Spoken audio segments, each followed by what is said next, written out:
But first, let me begin by clarifying the purpose of nonviolent communication. Its purpose is to help you to do what you already know how to do.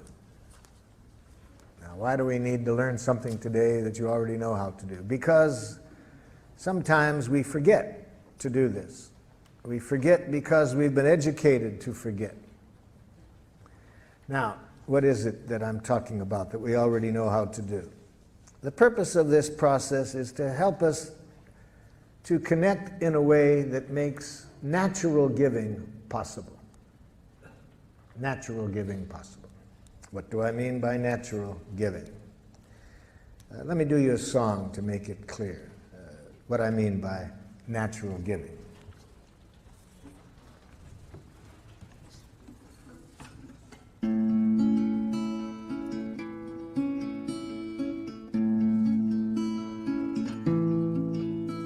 I never feel more given to than when you take from me. When you understand the joy I feel caring for you, and you know my giving isn't done to put you in my debt, but because I want to live the love I feel for you. To receive with grace may be the greatest giving. There's no way that I can separate the two. When you give to me, I give you my receiving. And when you take from me, I feel so given to.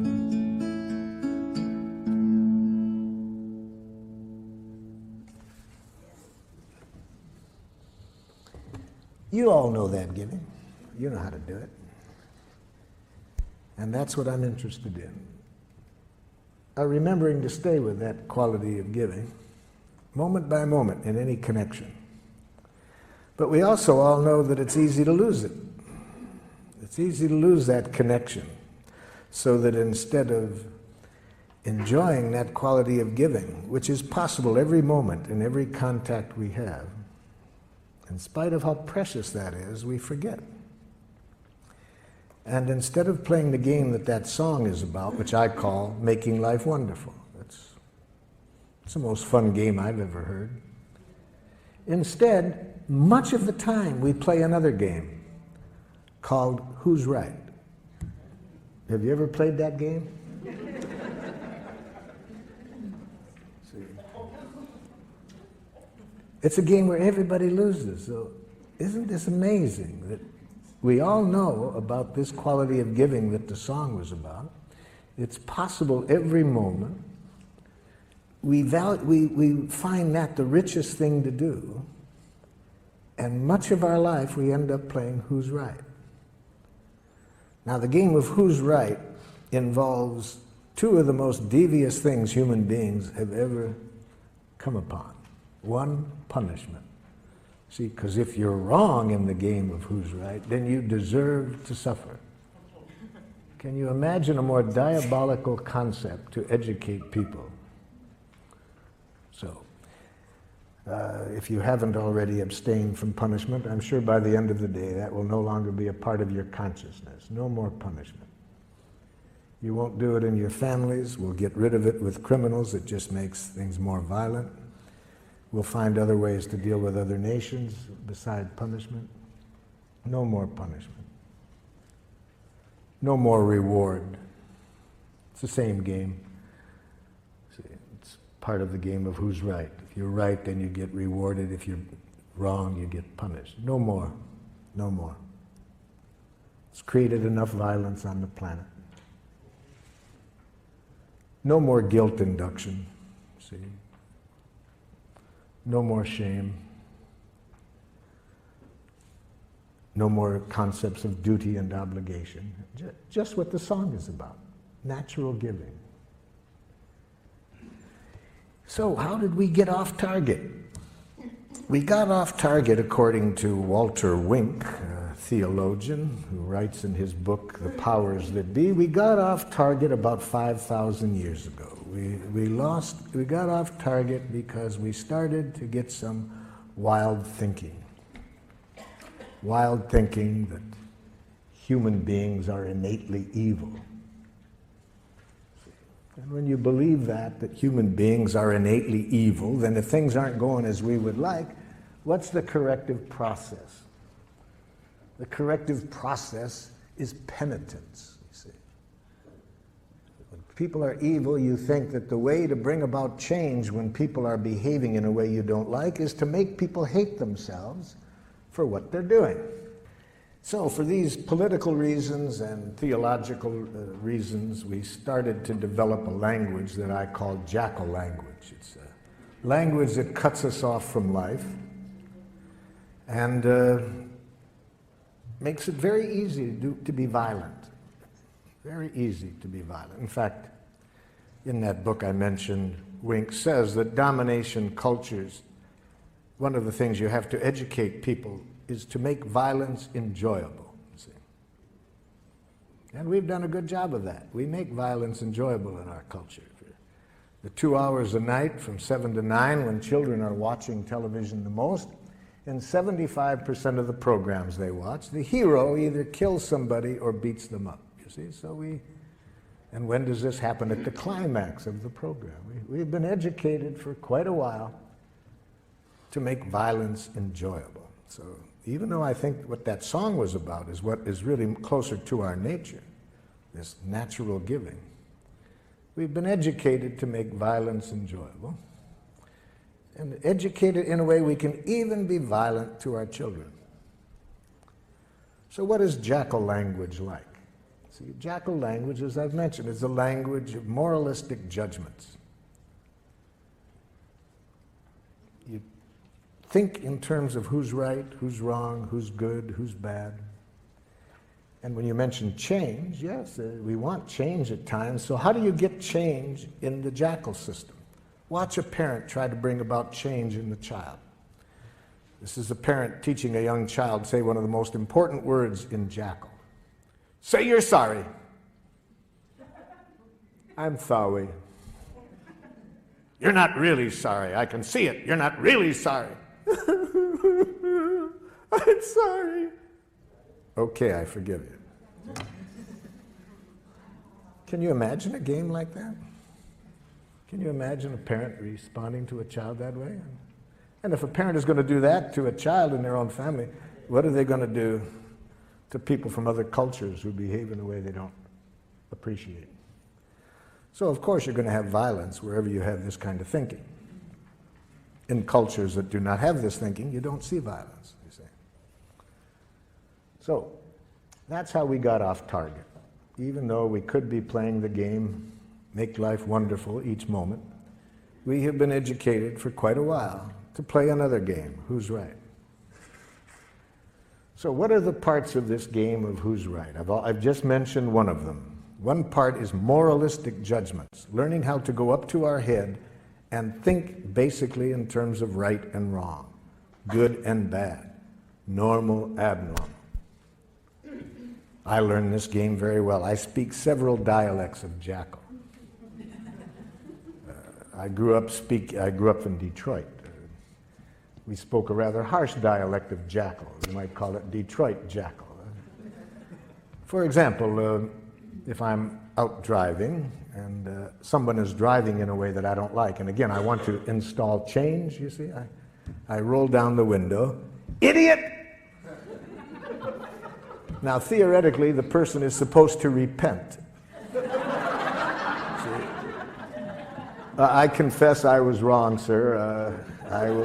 I will change the error of my ways. It's a great theory. It didn't work. I've tried it more than once. It doesn't work. So I thought maybe it was that particular dialect of jackal. So I decided to get the more cultured use of jackal. So I went to the university and got a doctor's degree in professional jackal. Now when somebody's driving in a way I don't like, I roll down the window. Psychopath! Still doesn't work. You see. There's another part of this language of Jackal. Amtssprache. Amtssprache. That's very important. You see, a language that denies choice, denies responsibility for our actions. I use the word Amtssprache for this part, having read an interview with the Nazi war criminal Adolf Eichmann at his trial for war crimes in Jerusalem. Eichmann was asked, was it hard to send tens of thousands of people to their death? And Eichmann answered candidly, he said, to tell you the truth, it was easy. Our language made it easy. That answer shocked his interviewer. And his interviewer said, what language? Eichmann said, in fact, my fellow Nazi officers and I, we had our own name for our language. We called it Amtssprache. Amt in German means office, and Sprache, language. I'd call that bureaucratic language. He was asked for some examples. Eichmann said, it's a language in which you deny responsibility for your actions. So if somebody asks you why you did it, you say, I had to. Then you don't feel so bad if you have to do it. You see, you're not responsible. But why did you have to, Jack? Superior's orders. Company policy. They made me do it. I couldn't do elsewise. Very dangerous language, Amtssprache. Very dangerous. We have giraffe schools. I use the word giraffe, you see, as a symbol for nonviolence. We'll see today that the language we're going to study is a language of the heart. And so I use giraffe language for that because giraffes have the largest heart of any land animal. So,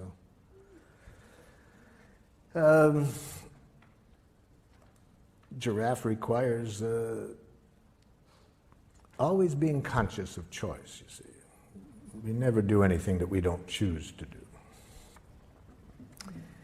But I was teaching giraffe to a group of parents and teachers in one community, and we have giraffe schools throughout the world. We have 5 in Israel, 4 in Palestine, some in Serbia, and so forth.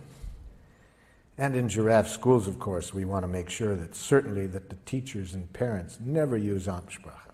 One of the most dangerous languages in the world. To teach a child, you have to do something.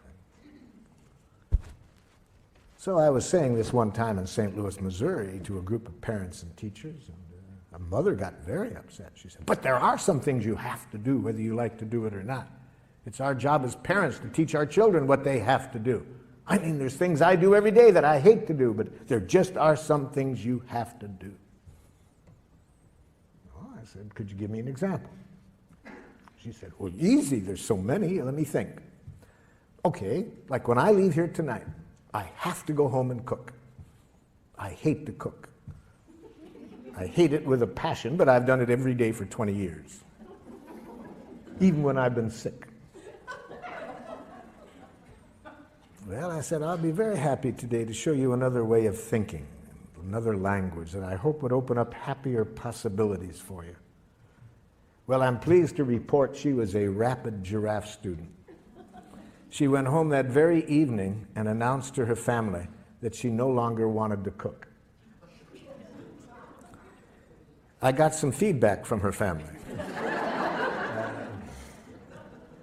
The feedback came 2 weeks later when I swung through that city again and was doing an evening workshop, and who shows up? Her 2 older sons. She had 4 sons. They came up at the beginning to introduce themselves, and I said, hey, I'm glad you guys came up here. I've been very curious what's going on in your family. Your mother's been calling me regularly, telling me about all the changes she made in her life since the training. And like, what happened that first night when she came home and announced that she no longer wanted to cook? The oldest son said to me, Marshall, I said to myself, thank God.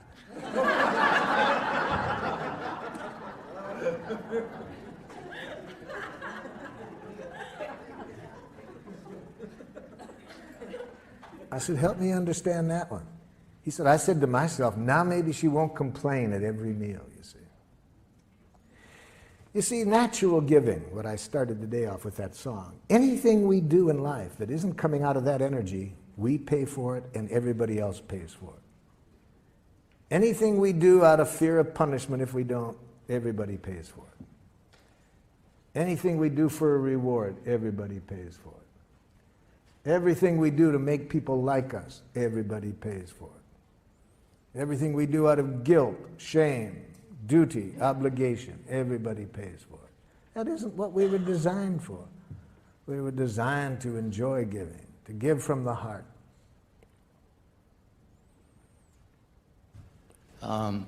Marshall? Yes. I'm over here. My son brought me to one of your seminars, and I met you some 10 years ago. Yes. In Oakland. Yes. Now I'm trying to bring my son back to come here, and he said last night when I told him I was coming here, he said, well, why don't you go? I have a couple of appointments. Maybe you could teach me something. So I thought I would come to learn something. Maybe I can teach him. But I'd like to teach him, and I don't know how to do that. Well, I'd like to teach him to at least give me the time of day to communicate with him. He doesn't do that willingly. Okay. And when I try to demand it, it becomes worse. Yes. So how do I do that? Well, that'll be a good situation to work on today, because I'm going to ask everyone to think of a situation right now where somebody's behaving in a way you don't like. So in this case, it's your son who, when you ask him to communicate, he says no. The first thing I'll suggest is you can't teach anybody anything. That's right. And to have that as an objective is itself to create problems. So, yeah. So let's change the objective. Let's never try to teach anybody anything or to change anybody. If that's your objective, you'll create resistance. So that'd be my first suggestion today. Never try to teach anybody anything or to change anybody.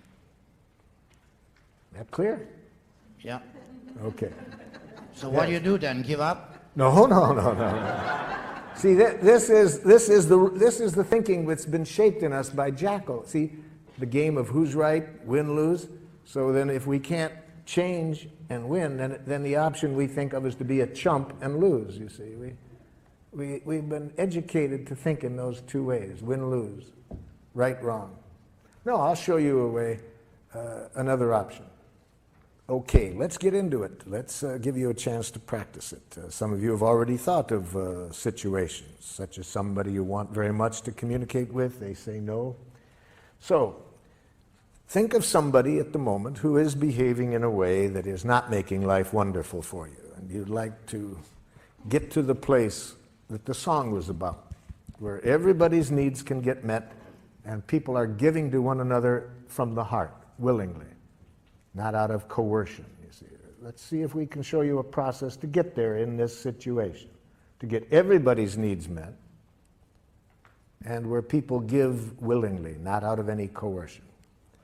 So maybe you are living at home. Maybe you choose today to work on a child that you are living with at home who says horrible, horrible jackal things such as, no.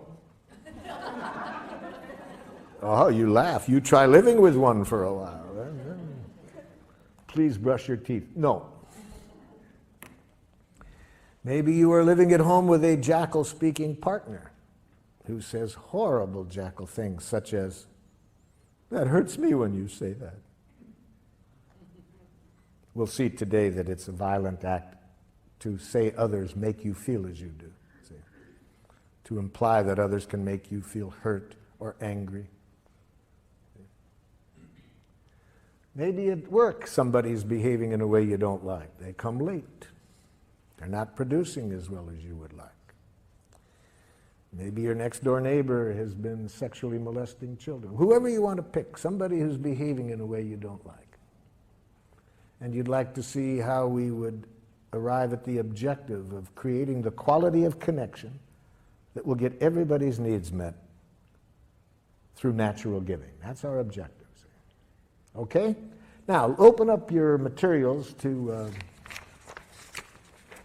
the last page, second to the last page. At the top it says, expressing how we are and what we would like.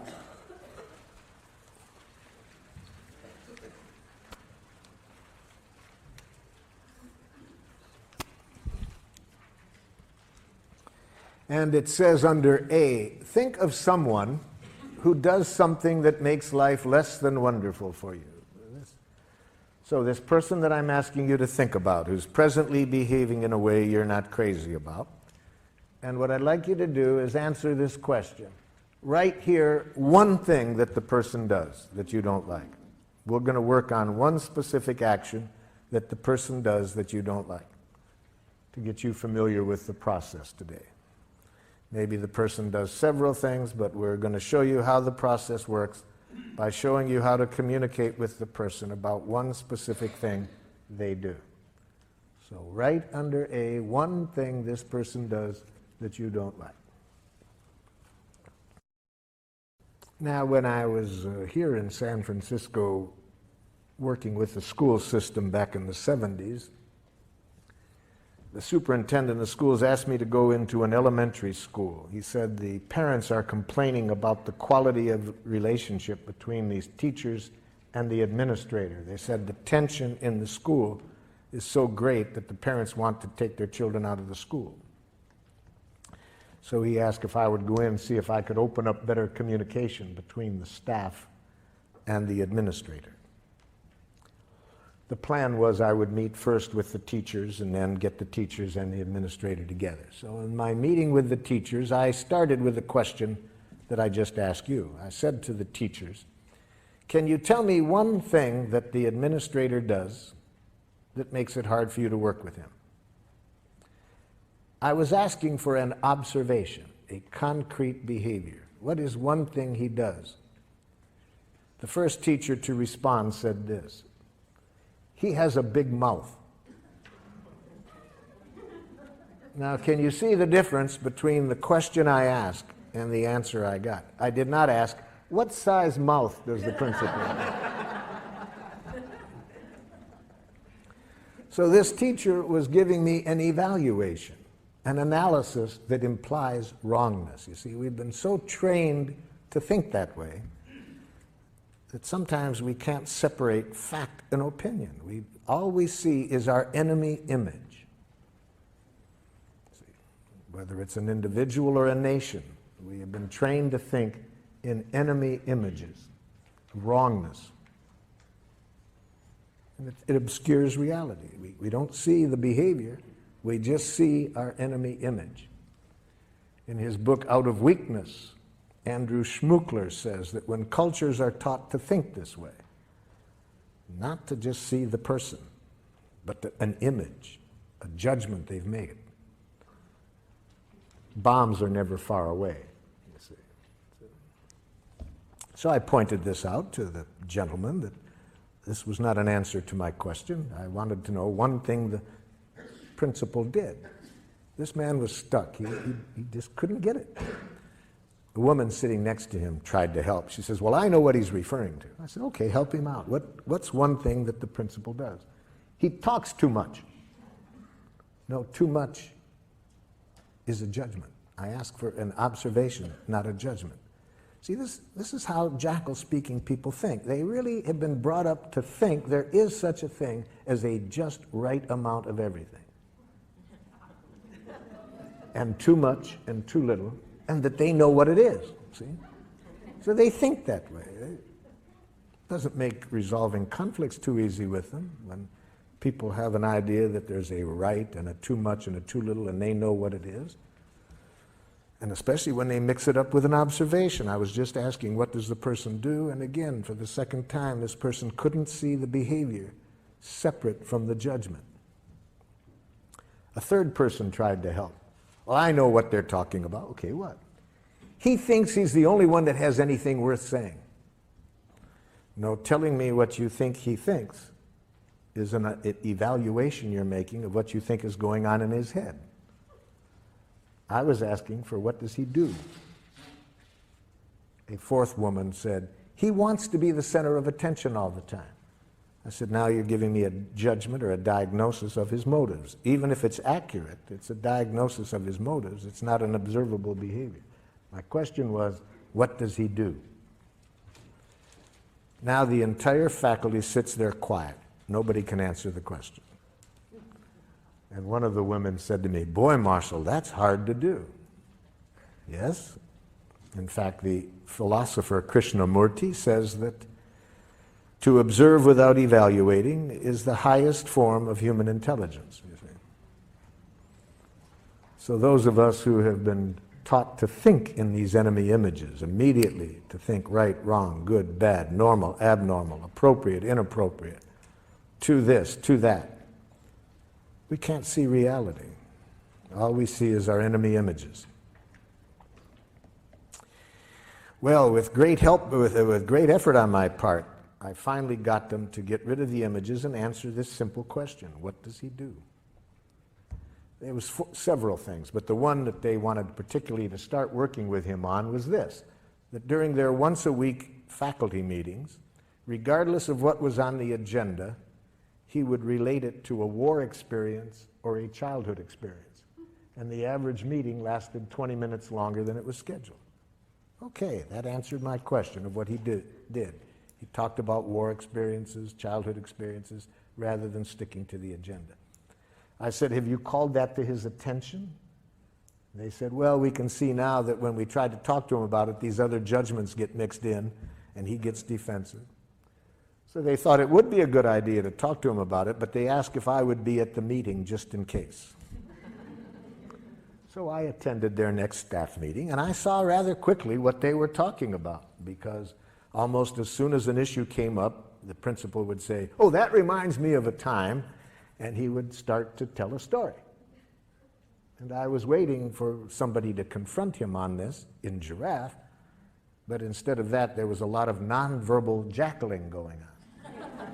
People were going like this, rolling their eyes, poking the person next to them, yawning, looking at their watches, holding the watches up to the ears.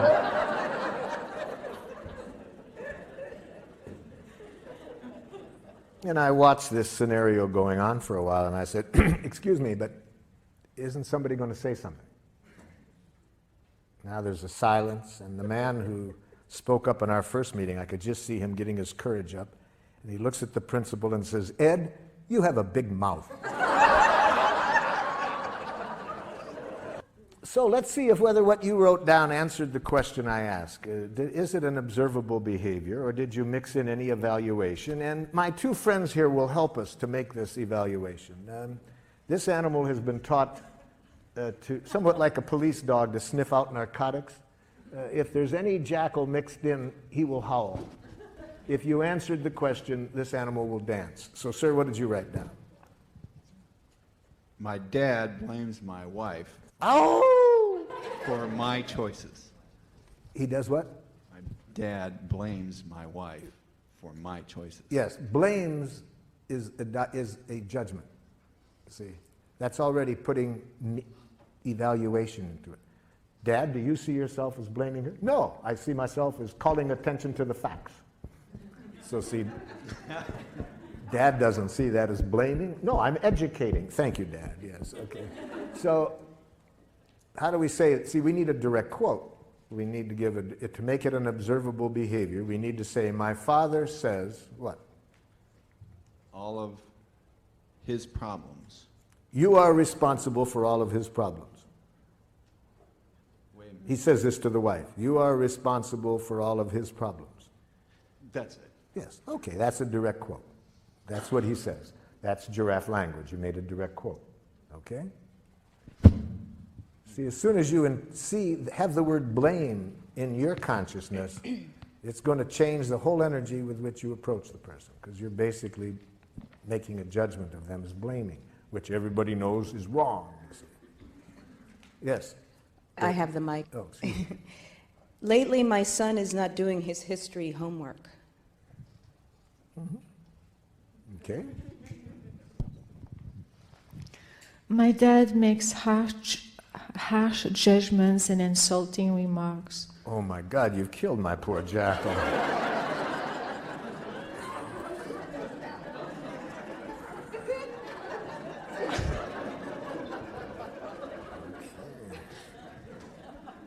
He could have handled the harsh, that was one judgment, but insulting, harsh and insulting, those are two judgments. Actually, he does use insulting words. No, there is no such thing. After today, in fact, seriously, by 4:30 this afternoon, you will never hear another insult. It won't exist. Insults will not exist.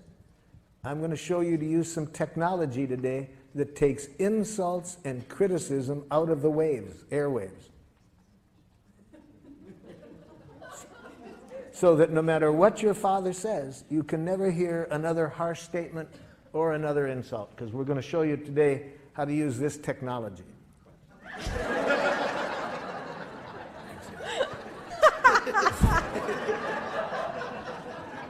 And with this technology, it will be impossible for you to hear criticism, harsh remarks, insults. With these ears, all you can hear is the only thing human beings are ever saying. Please and thank you. See, that's all. We're going to show you today that all what used to sound like criticism, judgments, blame, are simply tragic, suicidal expressions of please. My brother Yes. yells at me to get in the car to go to school, and then he makes me late to school. Who yells? See, but you see, yells is a kind of a little bit of an evaluation. He speaks in a tone of voice. Yeah. You see. Okay, it's the tone of voice. I was asked at Lincoln High School. Is there Lincoln High School in San Francisco? Yeah. Many years ago, I was asked to work with the faculty there. They were having a lot of tension amongst the faculty, racially, ethnically. There's a lot of tensions, and the superintendent asked me to work there, and I started the day asking, tell me something that somebody else on the faculty does that you don't like. Man turns to the woman next to him and says, I don't like it when you yell in our faculty meetings. She says, who yells?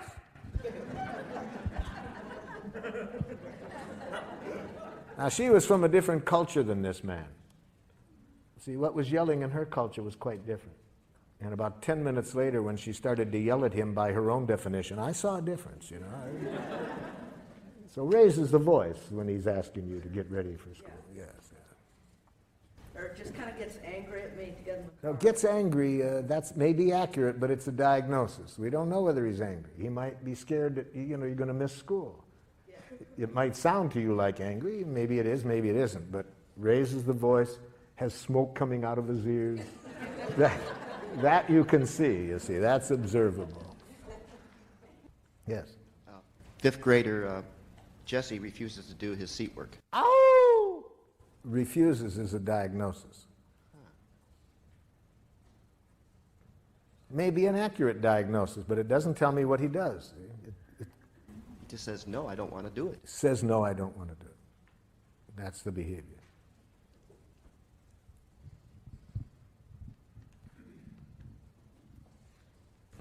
My husband doesn't tell me things which will affect me deeply.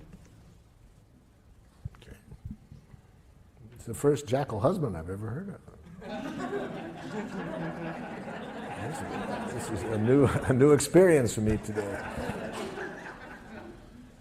A student in my class incessantly talks loud, won't stay seated, or keep his hands to himself. I hear about 3 judgments in there.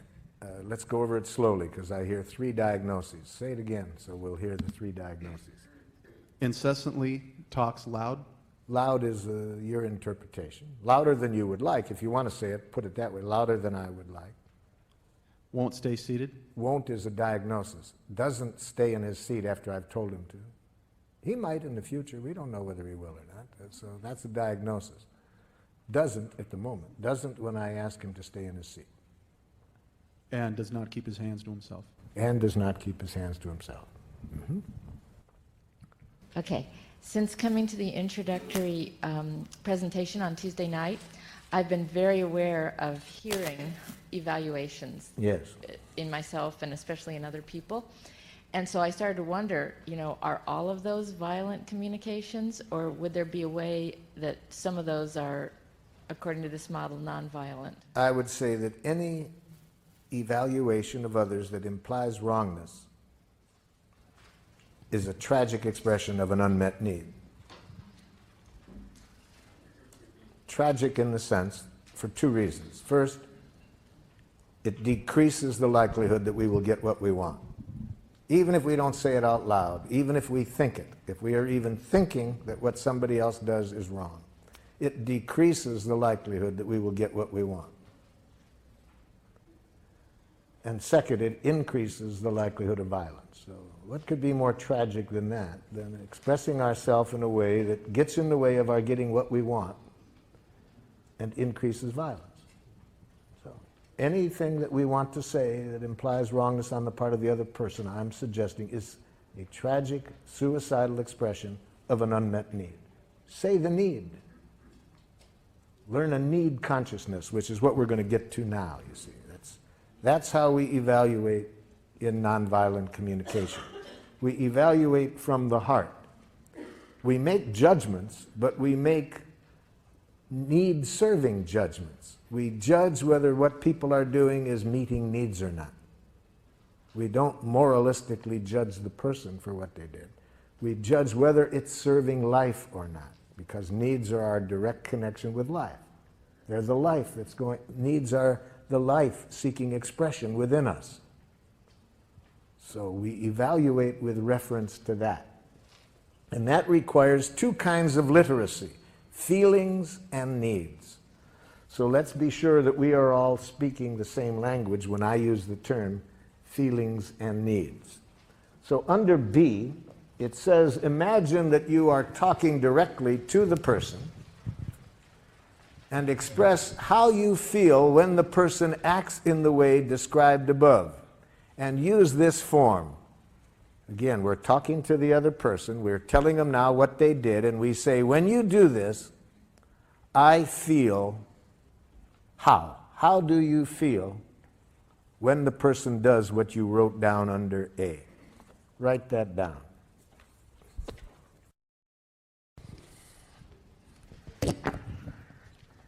When you do this, I feel angry. Okay.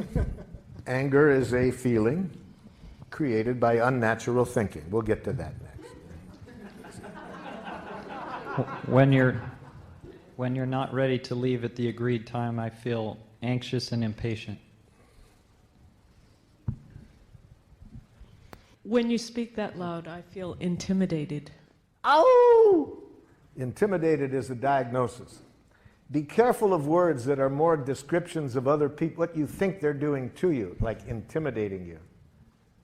So write down the following as not feeling words. Do not mistake these words as feelings. I feel misunderstood. I feel used. I feel manipulated. I feel judged. I feel criticized. I feel ignored. For example, aren't there times when you think somebody's ignoring you? Don't you feel relieved? And at other times, don't you feel angry? You see, so words like that really say very little about what's alive in you. They say much more about how you are interpreting the other person's behavior. And above all, never mistake the word rejected as a feeling. I feel rejected. No. That's not a feeling. That's a suicidal interpretation. Okay, who's got the mic? There's the mic. Hurt, disappointed, disheartened. Yep.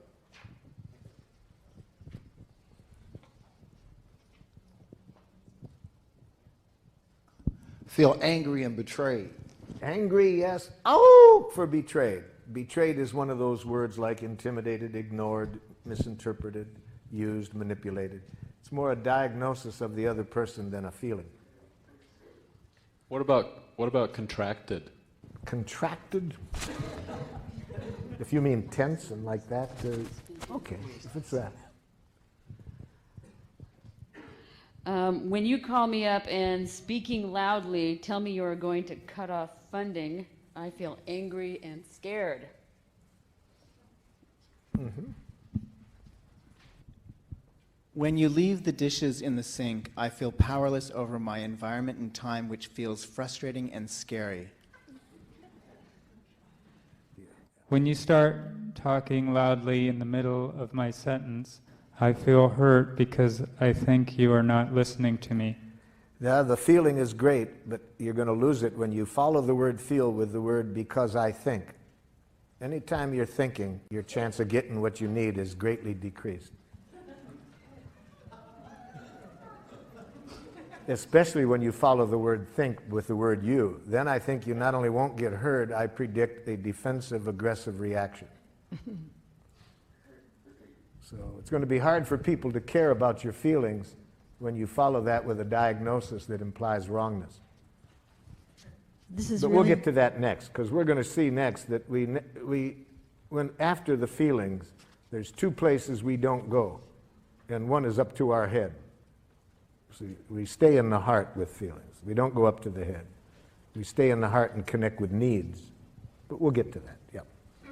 If we want to use nonviolent communication, we want to be sure that we do not use the feeling in a violent way, because feelings can either connect us at the heart or they can contribute to more division and violence. So we certainly do not want to ever express our feelings in this way. I feel as I do because you. Okay? We never want to express our feelings this way. You make me feel. Now that will be a hard habit to get away from, because in a jackal culture, feelings are very instrumental to using guilt as a way of manipulating people. The way to manipulate people is if you can convince them that they make you feel as you do, then they should feel guilty and change, you see. So it's another form of this violent game. So, for example, if you are a parent and you want to use feelings in a violent way rather than a connecting way, you would express it this way. It really hurts me when you don't clean up your room. Okay? Or, you make me angry when you say that.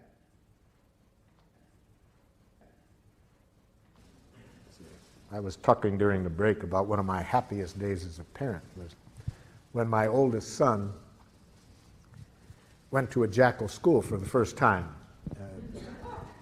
He had gone 6 years to a giraffe school that I had helped create, and but then I wanted him to learn how to enjoy jackals as well. So,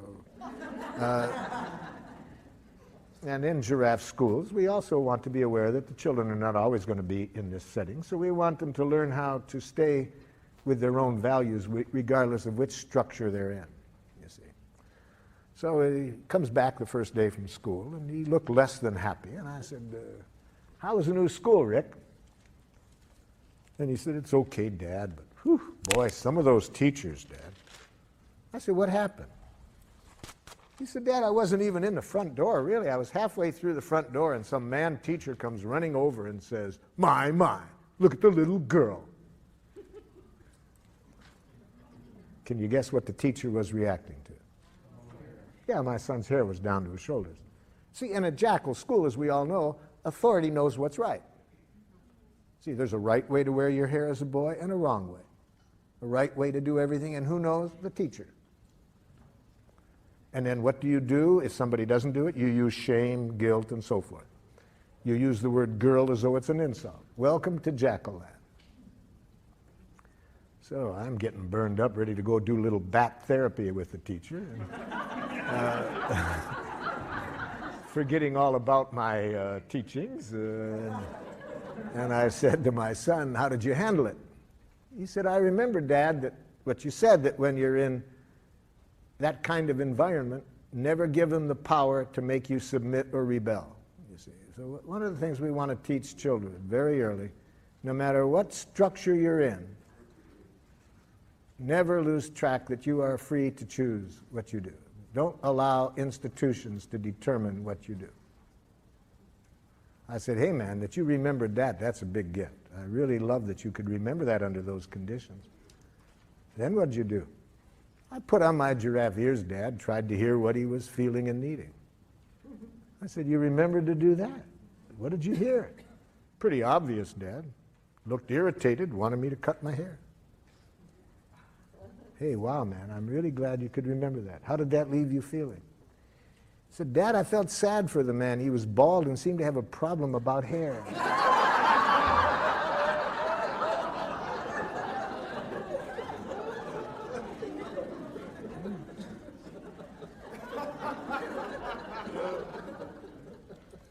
So we want children, the same thing we want to teach adults.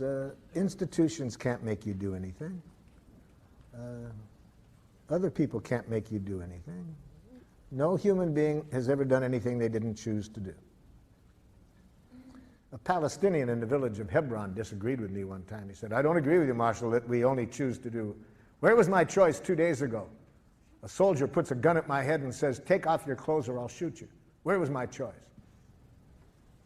I said, seems pretty obvious to me. You had a choice of whether to take off your clothes or not. He laughed. He said, okay, I got your point. I chose not to take off my clothes. That soldier knew I didn't have a gun. He was doing this to dishonor me. I chose to risk my life to protect my honor. Okay, so I'm not saying we always like the choices we have, but nobody can make us do anything we don't choose to do.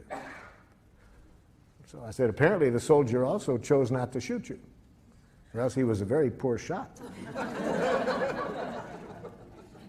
My children taught me this about nobody does anything they don't choose to do. From the time they were 2 years old, they educated me that I couldn't make them do anything.